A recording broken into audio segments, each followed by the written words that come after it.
You're tuned in to the only all sports talk network in the Middle East, IsraelSportsRadio.com. Offering the best of Israel at the best price, Shalom Israel Tours can help you make your next trip to Israel the adventure of a lifetime. Shalom Israel Tours will customize a trip to Israel for your family or group. Specializing in bar mitzvah packages, outdoor adventure vacations, wine tours, and more, Shalom Israel Tours is sure to inspire. So whether you're looking for a customized trip, a day tour, or a car rental, Shalom Israel Tours is here to help. Email us at inspire@shalomisraeltours.com or click the banner on the Israel Sports Radio homepage, and soon you will find yourself in Israel. That's Shalom Israel Tours, www.shalomisraeltours.com. Hi, is this Alan Gardner? This is me. Hi, it's Radio Mike Show, Michael Rollhaus, IsraelSportsRadio.com. How you doing tonight? I'm great. How are things in Tel Aviv? Well, I'm not quite in Tel Aviv. Right now I'm in New York. I wish I was in Tel Aviv, but, So do I. in about 2 weeks I hope to be in Jerusalem. Anyway, I know you're a big expert on sports. You know a lot of different things. I know you love baseball. You've even played baseball in Israel, in the Israel Baseball League. But the one thing I wanted to ask you about tonight is your experience, because I know you were running at the Boston Marathon, which the Boston bombing really is still dominating the headlines here in New York. And I just wanted to ask you a couple questions, like when did you know? When did you figure out it was a bombing? What did you think? I'd like to get some of your thoughts on the events of that day. Sure. First of all, I just wanted to be clear. I wasn't running the race. My girlfriend was running a race, and I joined her for support at mile 17, a little past mile 17. My team, the New York Flyers, is one of the largest running clubs in New York City, and we had a lot of people running the race, and we also have a table up there every year since '96 supporting runners, our runners, and everybody else in the race. So I jumped in with her, and the goal was to run the last 9 miles of the race with her. If they let me cross the finish line with her, I would have. Otherwise, I would have peeled off. And so, first of all, I love the New York City Marathon, and I've never run Boston because my view is I need to qualify. There are qualifying times, and I haven't qualified yet. But it's an amazing race. It's an amazing city. The suburbs of Boston come out in huge numbers, and we were having a really good time. Stephanie was maybe laboring a little bit. The downhills at the beginning of the race can take a lot out of you, and her quads were burning a little bit. But she's tough, and she was hanging in there. And so we were just having a good time. I mean, running past Boston College, the kids are amazing. It makes you feel like you're back in school. I guess that's if you ever went. But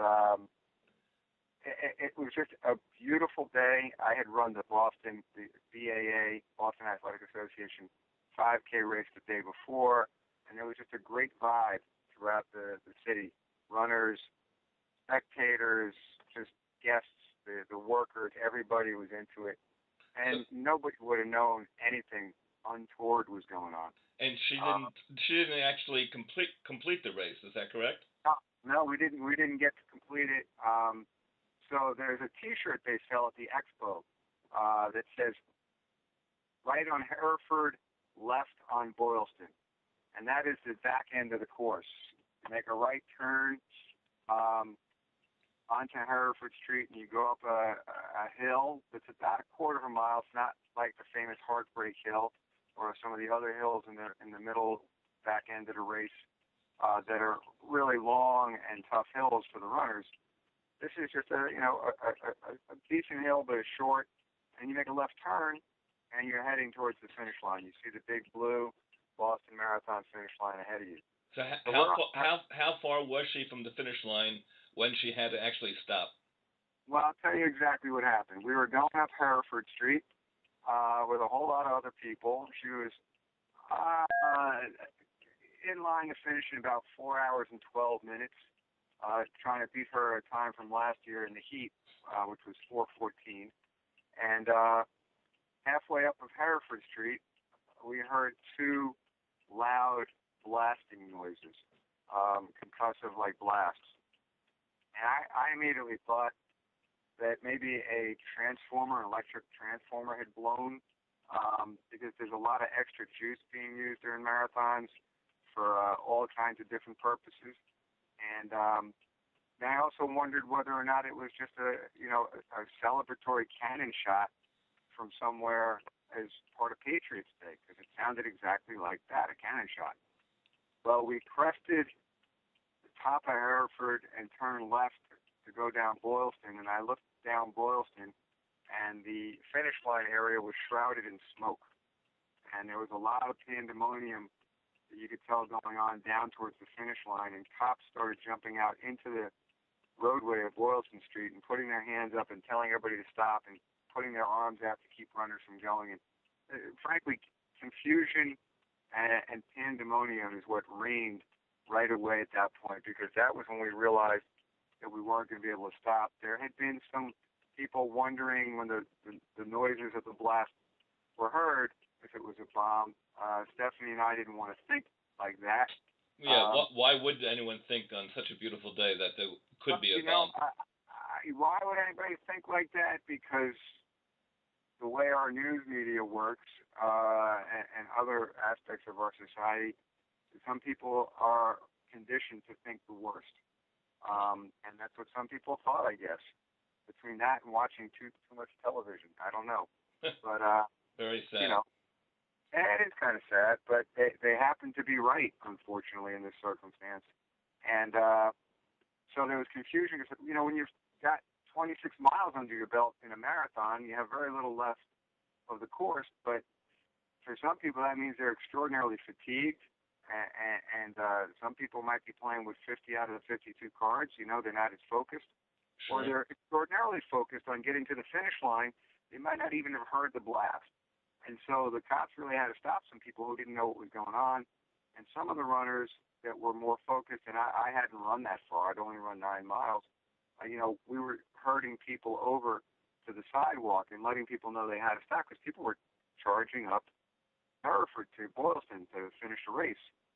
And it really turned into quite a scene. I have to say that this was an ordeal that people came together and helped each other in incredible ways. Immediately, spectators reached over the metal barricades with cell phones and offered them to runners in the race. You need to call a friend or a family member and let them know that you're okay, let them know where you are. Because your personal belongings were, you keep them in a bag during the race, so nobody had their phones, or you couldn't even retrieve your bags after the race, so people were in the dark for quite a while, I believe. Well, you could retrieve your bags. Not everybody was able to get to them because a lot of people were still pretty far back on the course. The range of times, finish times for a marathon is pretty broad. You have your elites that finish in slightly over 2 hours, and then you have people who get out there they're running for a charity. They're not strong marathoners, but they're out there to get it done, and they finish in close to 6-7 hours. That sounds like more like my speed. If there were steps involved, you'd be a lot faster. That's the rumor that I've heard in the sports world. Right, but they cut off cell service after a while, also, I believe, right? Well, it was difficult to get a line once we got a phone. My phone was with friends in a drawstring, and they were meeting us at the Westin Hotel. It turned into the command center. So my friends who got to the Westin and got inside there ended up on lockdown. They weren't letting anybody in or out of the Westin. So I couldn't get my phone for a while. Stephanie and I ended up going out for a steak at Fleming's down near the Park Plaza where we were staying. We weren't sure we were going to be able to get out of Dodge and get back to New York. And we heard from one of the hostesses there. It was about, I guess, 5:45, if I remember. that we had a half an hour of phone service, and then Boston was shutting down all cellular service because there was a rumor that there was still some ordnance out there that could explode, and that a cell phone could be used to detonate it. Well, I'm a little surprised. Why wouldn't they shut it down right away? If they had any thought that it could be another bomb triggered by a cell phone, they should shut down power right away. Why wait an extra half an hour? I can't answer that. I can say that otherwise, law enforcement did an incredible job. They were really on top of their game. They handled the people issues really well. I didn't see one cop act in an untoward way towards a runner or a spectator. Yeah, not everybody was listening because, like I said, some of the runners were a little disoriented. Sure. I could see cops in other places maybe having been a little more gruff and not as patient. These Boston cops were fantastic. And I have to tell you that when they cleared Hereford, all of a sudden, there were about anywhere between 30 and 50 Boston bicycle cops charging up Hereford Street on their bicycles. It looked like a cross between a police bicycle race and Teddy Roosevelt and the Rough Riders. Yeah, that was what I saw on television.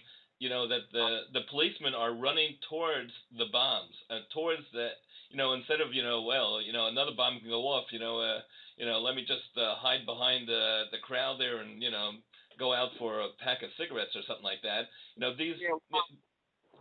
did their duty. That's what they're trained to do. They're trained to protect and serve the community. And if there's a bomber out there who's still nearby, their goal is to A, try and find that person and arrest him, and B, if there are people who need attention, who need to be segregated from the crowd so that they can get medical attention. Well, they're there for crowd control. Any number of public safety issues fall under the umbrella of policing.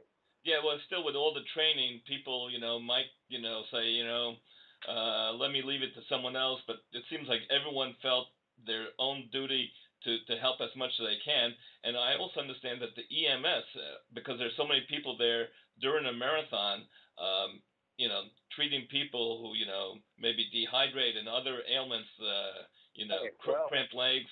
So that helped a lot of people that have very, very severe injuries.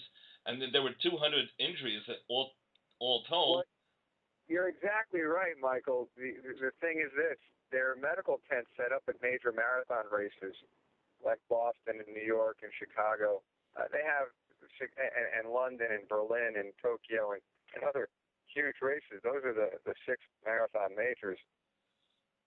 But the medical staff that's in those tents, the volunteers, the doctors, the nurses, the physical therapists, they're there expecting to treat people who are suffering from dehydration and exhaustion and other related marathon running, not illnesses, but problems, health problems. And this crew ended up treating, basically dismemberment, death, complete destruction. And they handled it incredibly well. I read articles about it, and I talked to a few people. They set up level 1, 2, 3, 4 triage. They also had the black tag. That was for dead. And unfortunately, there were 3 of those. But if you follow the news on this, the entire pool of people involved, whether they were professionals or spectators that just stepped in. I think there was a picture of a fellow who was running alongside of a gurney or some kind of stretcher, and he was holding on to a tourniquet to prevent this guy from bleeding out from his femoral artery. He was just a bystander. Wow. He wasn't a doctor or anything like that. People came together, and it's emblematic of what the running community is about. And I have to say it's emblematic of what Boston's about. Boston really showed that it's one of the creme de la creme cities in this country.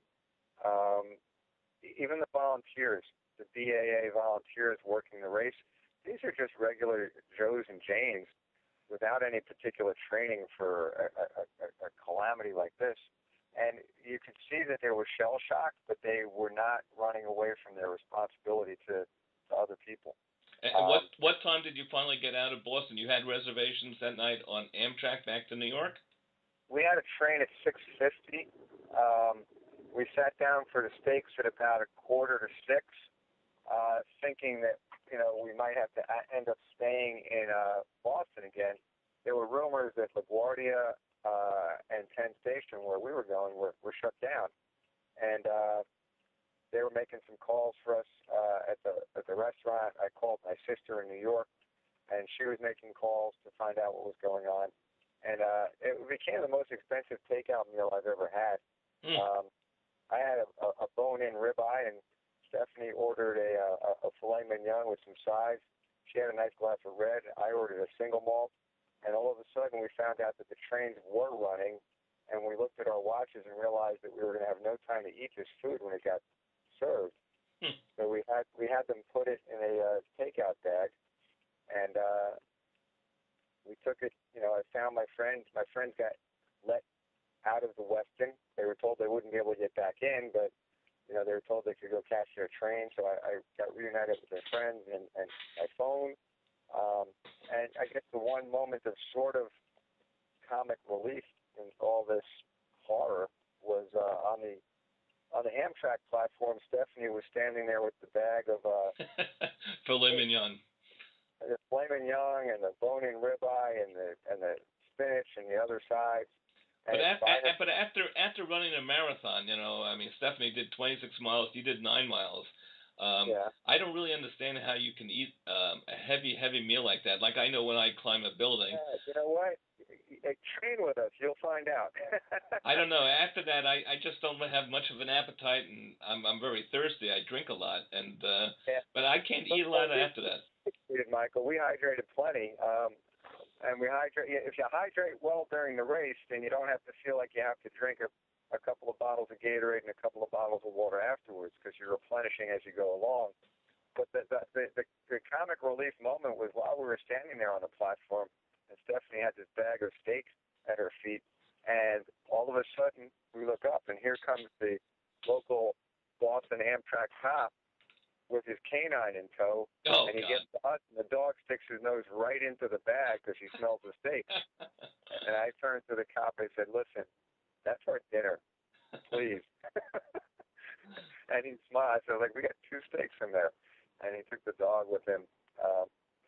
Obviously, the dog was trained fairly well, but not as well as the one on the train, because the one that came down the aisle on the train while the steaks were out didn't even flinch, didn't look up, and just kept his nose, or I should say her nose, we were told, to the ground, sniffing out the bags people had around. It was quite a... something you're never going to forget. Huh? Something you will never forget. Oh, no. There's no way I'll ever forget this. I mean, I can hear the concussive sounds going off in my head as I'm speaking to you. And, it wasn't 9/11 all over again, because I was right on top of that, too. But it's a parallel kind of event. It kind of shakes you at the moment. The feelings of confusion and pandemonium turned into feelings of confusion and anger, and then anger. Mm-hmm. And the running community is a really strong and tight-knit community that really weaves across a lot of different space in the United States and beyond. And a bunch of us just decided to take the anger and turn it into action. And we organized a Boston Tribute Run here in New York, and I got a call from a guy in Pasadena who had heard about us, and he had organized what he called a Unity Run in Pasadena and had another running club organizing one in L.A. And all of a sudden, they were Unity Run Pasadena, L.A., I was Unity Run New York, and in the long run, if I'm right, there were a dozen Unity Run this past weekend in the United States, and I contacted friends that I've run with over in Scotland, and there was actually a Unity Run Edinburgh, Scotland. Wow. I know, like this weekend, there's a stair climb in Boston. I wasn't going to do that stair climb, but after the bombing, I feel, maybe I should go up there, and not give away, to terrorism. You have to go on with your life. Yeah, and the funny thing is, I wrote something for my team, for our blog, and I think of these two kids, and because they're kids, one of them 19, my son's 20. I mean, that's a kid. The other guy was 26, and one's dead, one is effectively dead. And terrorists, yeah, they cause a lot of terror. But you know what? This lone wolf stuff, these guys, they just get disenfranchised. It's like the biggest losers. I look at them more as losers than terrorists because they're not part of any network. Yes, they call it extreme terror. They murdered people. They flat out murdered people. They injured people. They didn't give a flying ding-dong. I used my language carefully there for radio. Thank you. Of course. Is there a 7-second delay in the show? No delay at all. No editing. Actually, R.A. Lewis does edit it, and he does a great job. It's just it's a lose-lose because you how do you even reconcile what you heard about this young fellow who's in custody and hospitalized? How do you reconcile what you hear about him with what he did? It doesn't make sense. The older brother did have some training in Chechnya. He was there for 6-7 months. The question is, Michael, I look, I'm not here to defend these kids, these guys, right. But there's nothing that's out there that shows that he had training. He may well have met with people. He may well have just learned a lot of stuff off the internet. Wow. It doesn't take a lot. What these kids did was they created bombs. You don't have to go to Chechnya. You don't have to go to, Iraq. You don't have to go anywhere where it's a hotbed of terrorism to learn how to make a bomb. All you need to do is go online. It's unfortunate, but it's true. Right. I mean, you can get any information you want at any time. They didn't mention this book. There's a book out there called The Anarchist Cookbook that people can get access to. It's crazy. It tells you how to make bombs. Yes, well. And it should not be allowed to be sold. I'm not sure if it's been banned in places, but it's certainly something that people have accessed.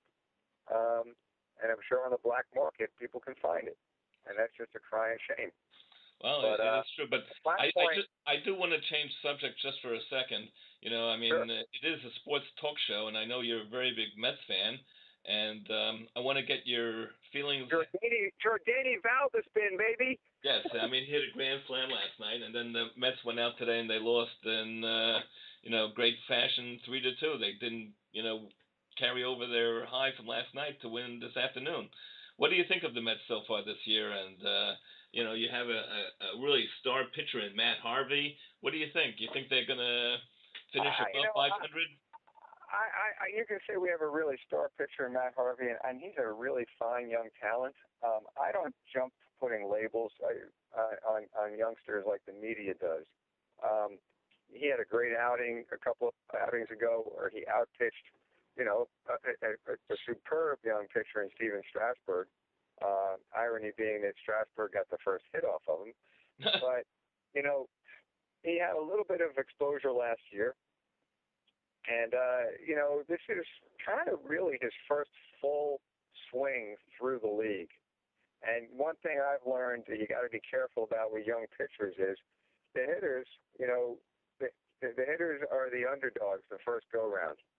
Because the pitchers, they don't know the pitchers. They don't know how they're going to work them. They don't know their tendencies.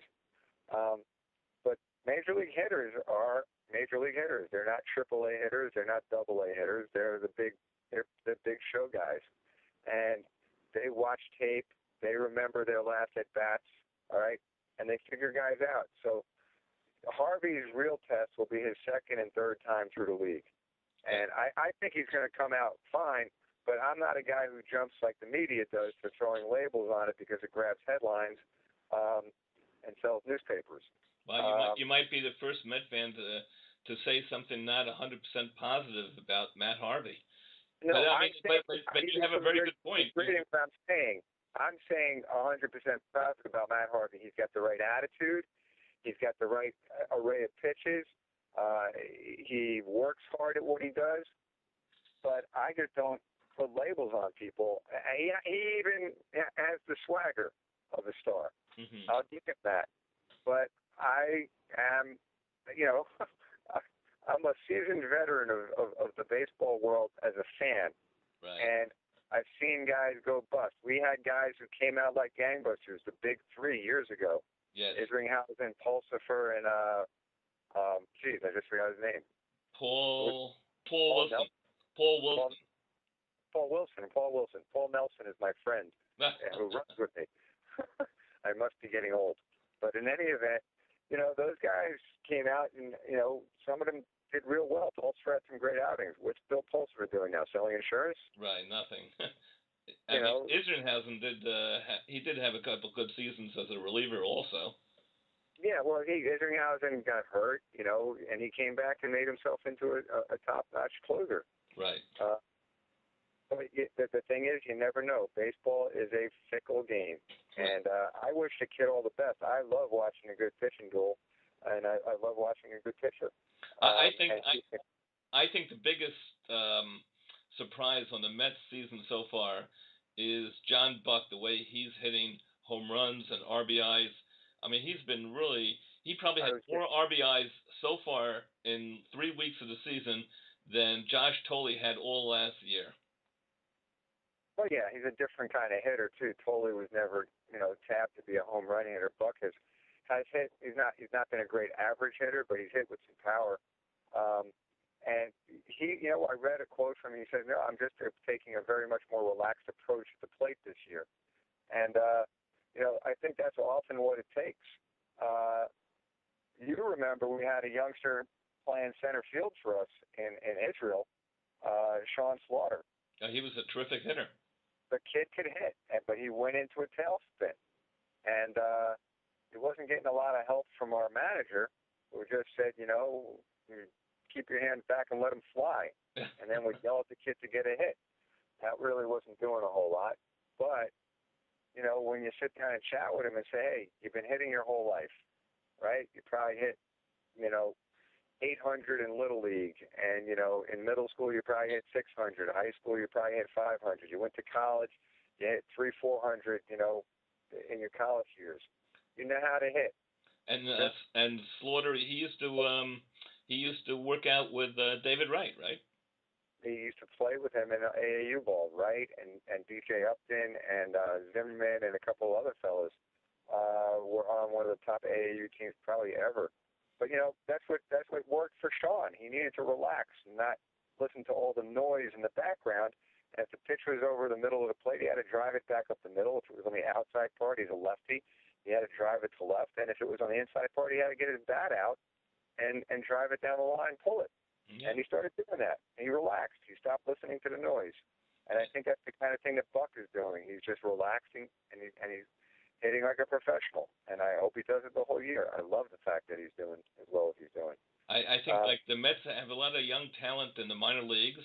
And, I mean, they have a couple good players on their roster now. So what do you think? Do you think they're going to be a 500 team? Do you think they're going to make the playoffs?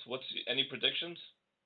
I don't have any particular predictions. I'd like to see the Mets hang tough. They got a couple of pieces of the puzzle that are definitely missing. Their rotation needs a couple of guys to either step up. Jeremy Hefner, has been disappointing so far. I don't think they're trying to push Zach Wheeler up from AAA. I think they think he needs some more fine tuning.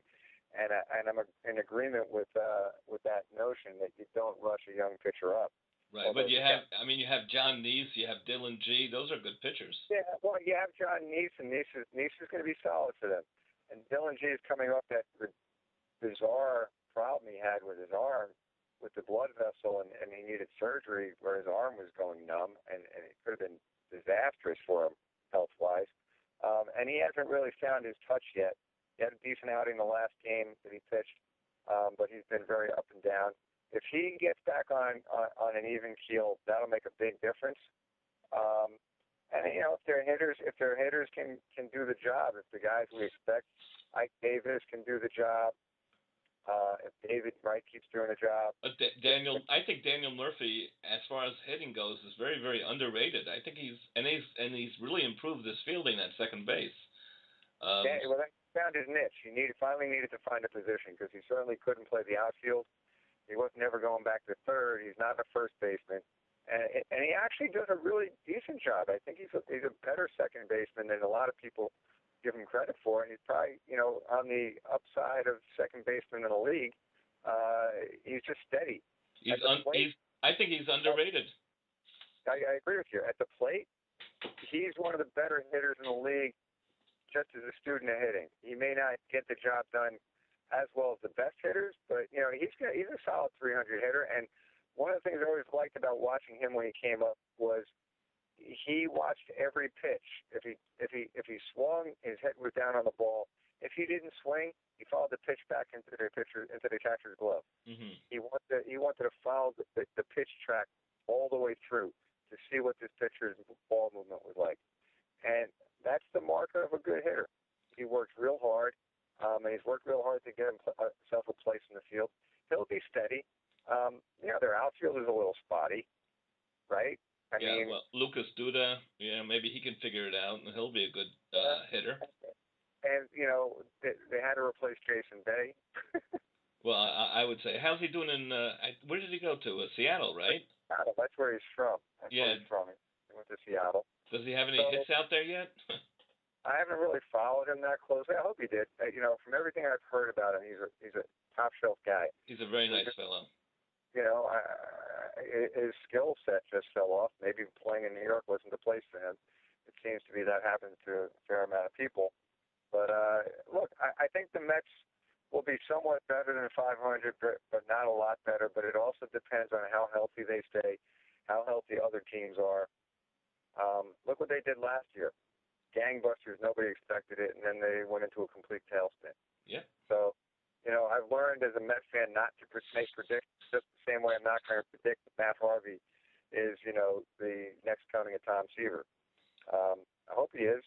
Well, I wish him all the best. Time will tell. Huh? Time will tell, and we'll see. I certainly appreciate you coming on the Radio Mike Show for Israel Sports Radio. And, Mazel tov, and thank you. And tell me, what's your prediction? I understand you're a Yankee fan.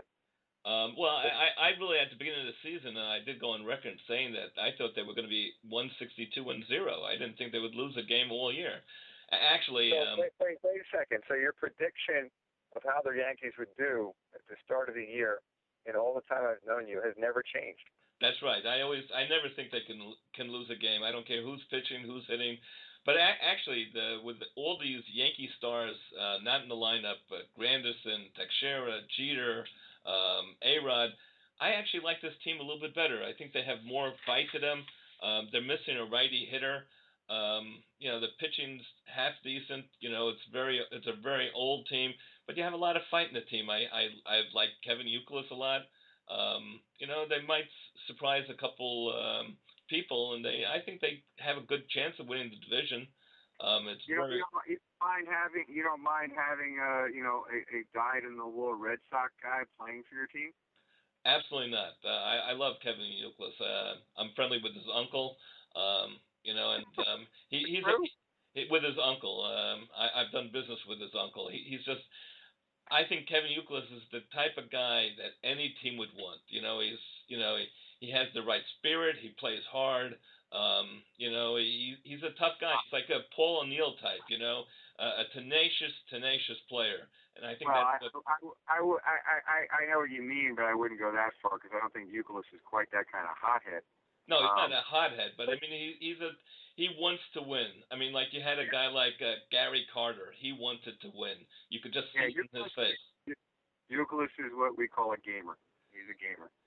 He goes out there and he gives it 110%. And I still don't understand what he does with the bat before he really gets set. But if it works for him, who's to criticize? I agree with you 100%. Well, listen, I want to thank you a lot, Alan, for being on the line with me. And I am flattered. I am flattered to be on the line with you, and I'm flattered to have received the description you gave. I'm not quite the sports aficionado that you are, Radio Mike, but that's because you're Radio Mike and I'm not Radio Alan. Well, we'll have to get a name for you. You know, Radio Alan doesn't sound right, but we'll get maybe a nickname for you the next time before you go on. And I Michael, want you to be safe. You know my name, and it's very fitting with the time of this interview. Oh yeah. I am the Night Owl. The Night Owl. Okay. All right. Well, thank you for being on, and that's it for the Radio Mike Show tonight on IsraelSportsRadio.com. Thank you. Good night, all.